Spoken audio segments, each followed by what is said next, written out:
Hey, it's your girl Nay from Around the Way, and thank you for joining Spiritually Soft Podcast. I welcome you to the most safest space. This episode, we're getting into shadow work.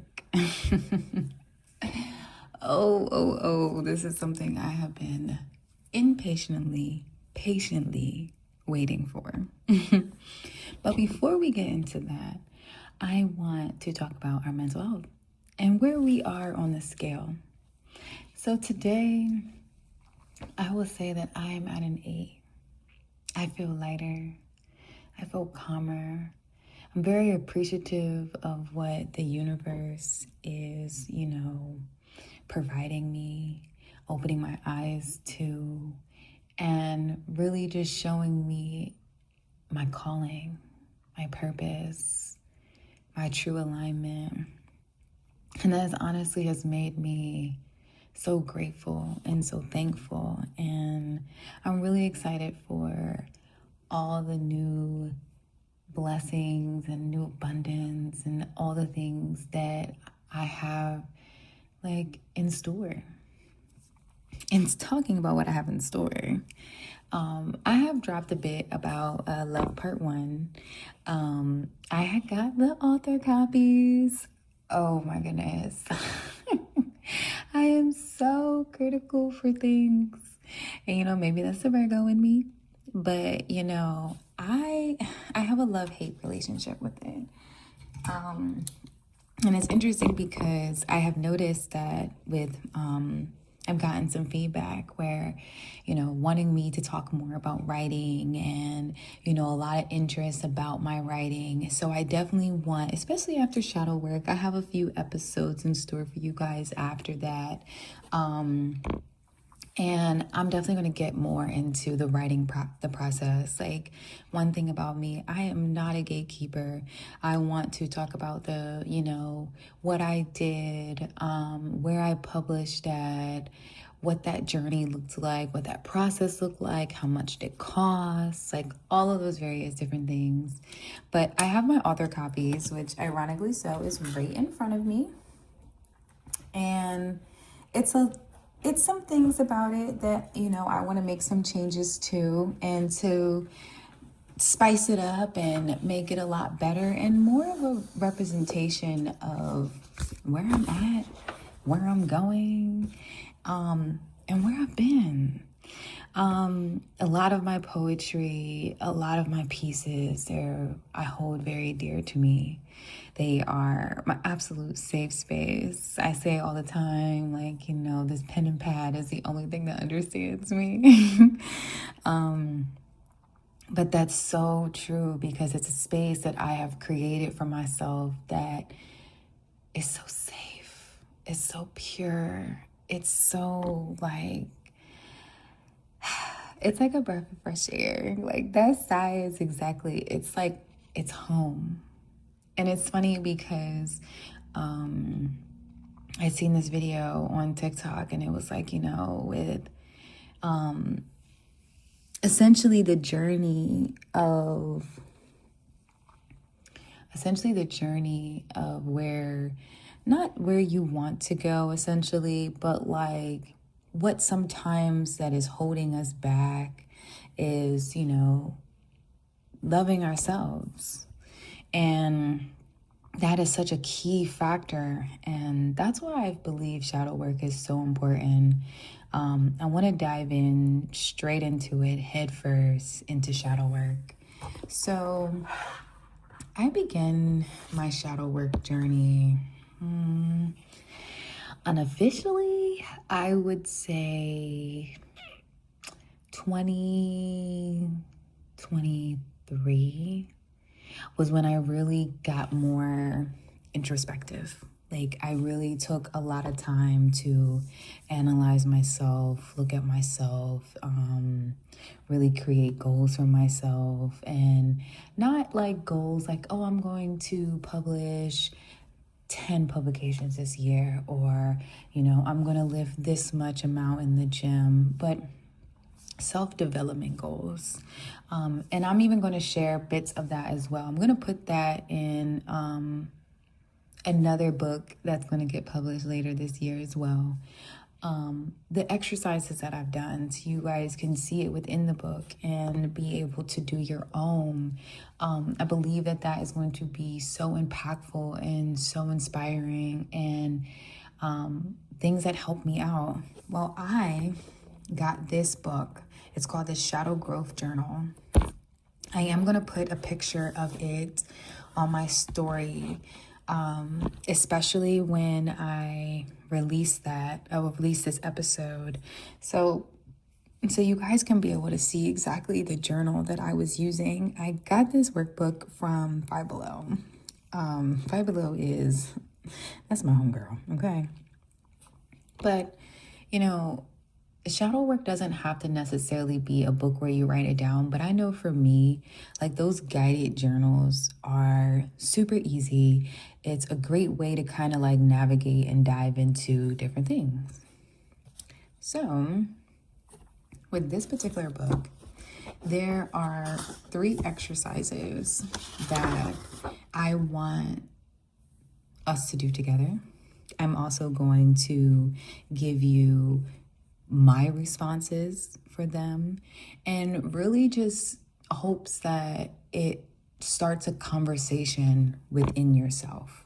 Now, if you feel vulnerable and you want to share it, you most definitely can do that. I will always appreciate that. I welcome that. But I know that a lot of times shadow work is something that is deemed to be a bit scary, especially within that I've seen within like the spiritual community at the beginner level. I know it was something that I was afraid of. I'm like, my dark self, like I gotta talk, like, but it's nothing to really be afraid of. And it's also not a journey that once you complete a few books or you spend X amount of time, you're completed. No. It's something that is a continuous thing. And even if you pause, you jump right back into it. Like, I finished this book and I told myself, I'm like, listen, I might go back and like write my answers again, like where I'm at today. Because from when I started this book in September 13th and I finished it December 3rd, it is now January 28th. And I most definitely know that my responses were a lot different. So I want to go over 3 questions. And it's not necessarily a question that's going to be asked. It's more so of what is something that you feel when you hear this. The first one is, there is no coming to consciousness without pain.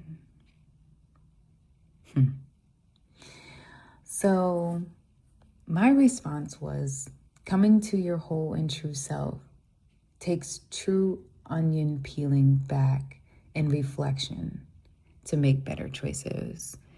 It's kind of like when you peel off the onion, especially if you cook and you've actually peeled back the onion, like that exterior is like sometimes like the roughest part. Like sometimes the hardest part to get off. But each layer that you peel back, granted, we know it's onion, so we know you're finna be crying. But that's interesting even so when like you think about that. It's like the things that you even have to do within that process of even pulling back those onion layers and what that even does to you. It is very true with alignment for shadow work. Shadow work is a continuous thing, like I've said, and I'm going to continuously say on the series of shadow work.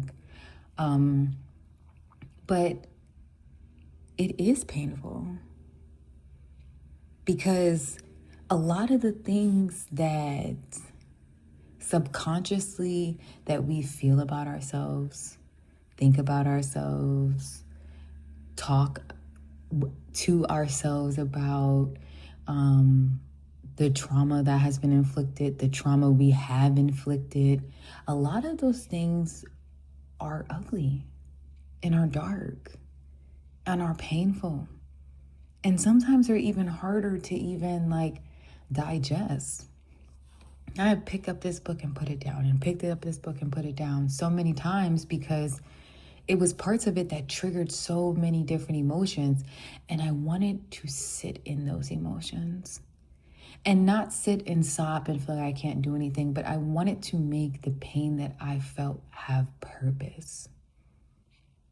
I wanted those tears that I dropped, those conversations that I had with self to have purpose.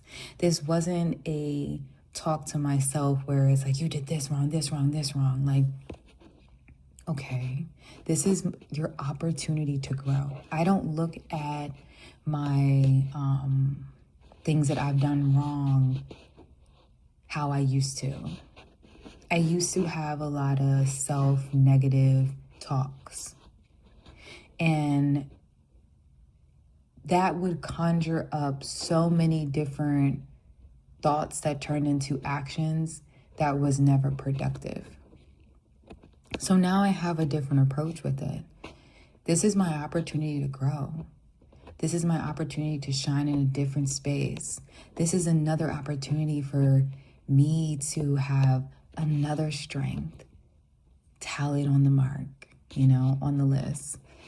And that one really spoke to me. And that's why I wanted that one to be first, because on your shadow work journey, it will be tough, especially if you're real with yourself. And the worst thing as humans that we do on an everyday basis, from a small thing to a big thing, is lie. We lie to others. We lie to ourselves. And when you lie to yourself, that's the most dangerous thing. You become the most dangerous person. And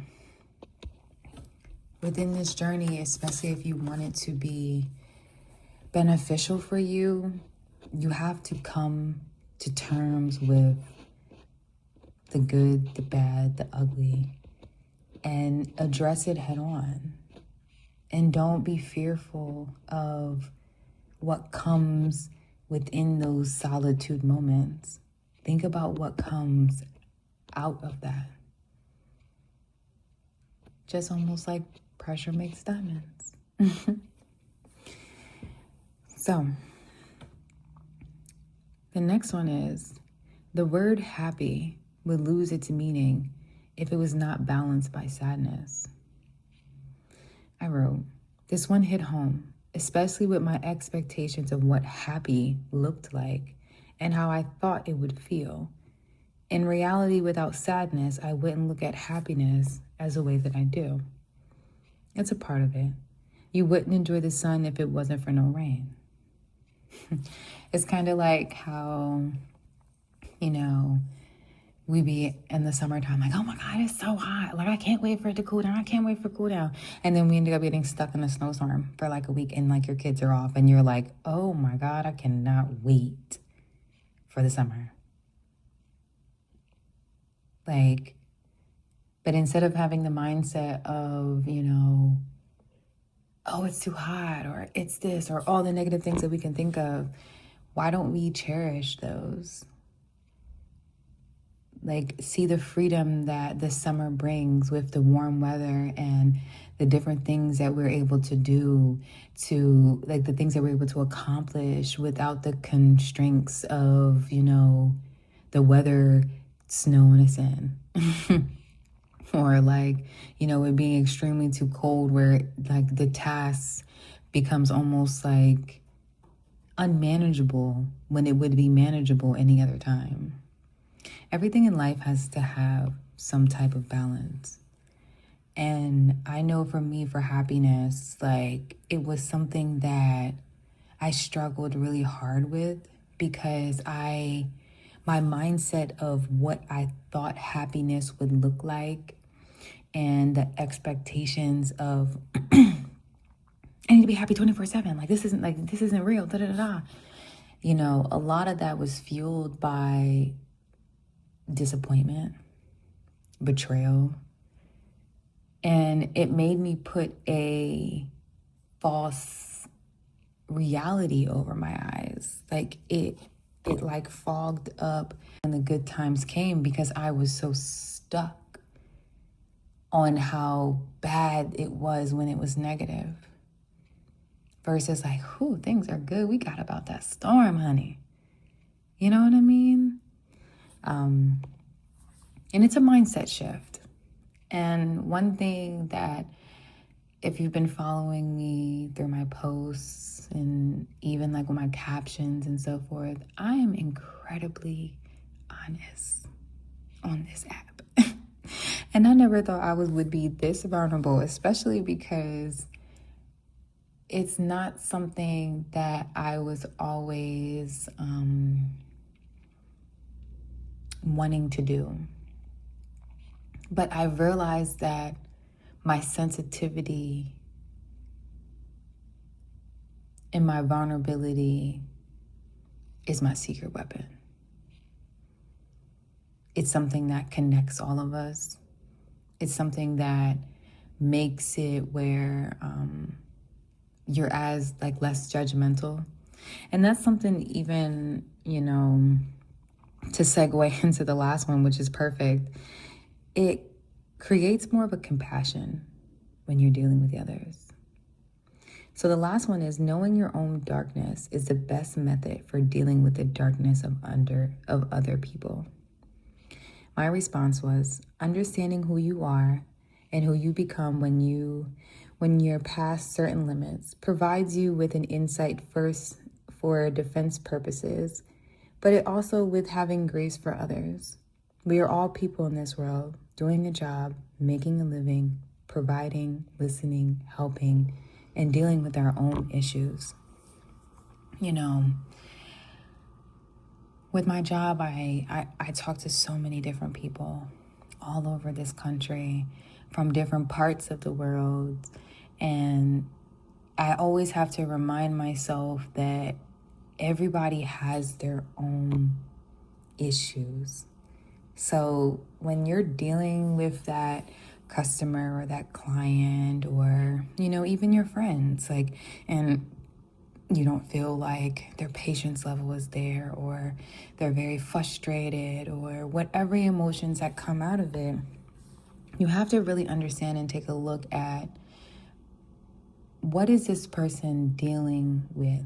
Because if I didn't do this to them, there has to be something that maybe that they are dealing with that has made them, react and respond this way. And it could be something that they've dealt with, what they're currently dealing with, And as someone who internalizes a lot, that is a habit that I am breaking, is not internalizing so many things that are being said to me, or actions that are being displayed, or behaviors or patterns of others. It's really just about, that's a self-reflection of self.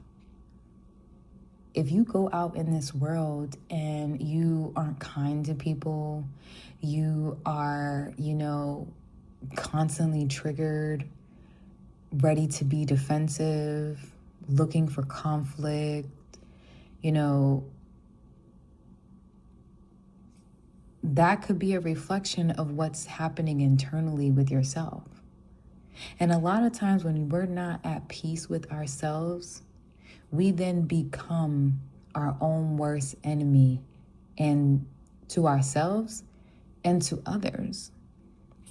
You're not as productive for your family, for your friends, for your colleagues, to your spouses, to your girlfriends, to your boyfriends, to your children, to anybody.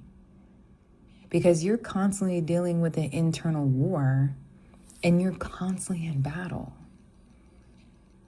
So you can't even put your best foot forward when you're being even approached with something that needs your attention. This is going to be a series that we're going to jump in and out of. I'm going to put the playlist get it all together. So shadow work can be an additional thing on the side. I will put up like shadow work questions. And the question that I left you guys with, I'll write all of that up for you guys. So it can kind of provoke some internal thoughts. Because I believe that this is a start. What you want the world to be, you have to start with the change within yourself. And that's always been the reoccurring theme and saying throughout this podcast is that you have to want and be the change that you want to see. And that's hard, especially when you get later in life, you're set in your ways. You feel like, well, I know it all. And you become combative with yourself in ways that you don't realize. You can grow in so many other spaces in life and achieve so many things. But if you're not having internal peace with self, you lose. You lose every time. Those achievements that you have on the wall, those paychecks that you get in, those deals that you sign, those contracts that you have in place, they don't mean anything if internally you're constantly fighting yourself. So, I want to leave you guys with another, and this is from the work journal as well. And this is not any paid sponsorships. This is a book that really helped me out, and I really want to share this with you guys as well. So it's going to be 30 days of different questions that essentially are aiming at nurturing your inner child. Your inner child is very, very active within yourself and is constantly controlling a lot of you at your grown self more than you know. So we're going to keep this one light for day one. What intrigued or fascinated you the most as a child? I put the life that I created with my Bratz dolls. They had the coolest cars. They had the over-the-top bomb house.